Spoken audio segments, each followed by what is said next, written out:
Hello everyone, my name is Kubo from Sharo-shi Masters. In Japan, I work as a certified social insurance and labor consultant, and in Canada as well, I do the same work as a social insurance and labor consultant. As for Sharo-shi Masters, well, the company is based in Vancouver, but in reality, I actually work in Victoria.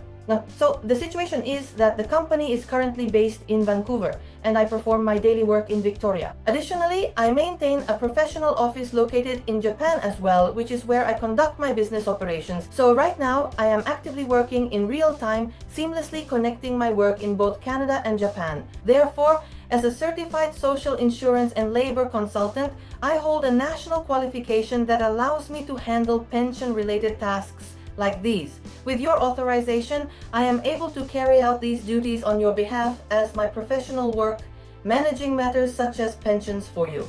So, what I want to talk about today is the difference between a certificate of residence and a certificate of domicile. While you can complete your pension procedures with a certificate of residence, you most likely would prefer to avoid having your taxes automatically withheld once you actually start receiving your pension, right? There is a significant tax treaty currently in effect between Japan and the United States, which is formally known as the Japan-US Tax Treaty. Naturally, a similar Japan-Canada tax treaty also exists between Japan and Canada. In fact, Japan has established these types of tax treaties with many different countries worldwide to effectively avoid the burden of excessive taxation on international income. Therefore, there are actually quite a few people who end up being taxed in both of these countries. For example, they are receiving a regular pension, but they feel that they are not getting the full tax exemption they should rightfully receive. Yeah? This often happens simply because the certificate of residence has not been properly and correctly submitted. Even though the tax treaty is in place, and they could be exempt from taxation,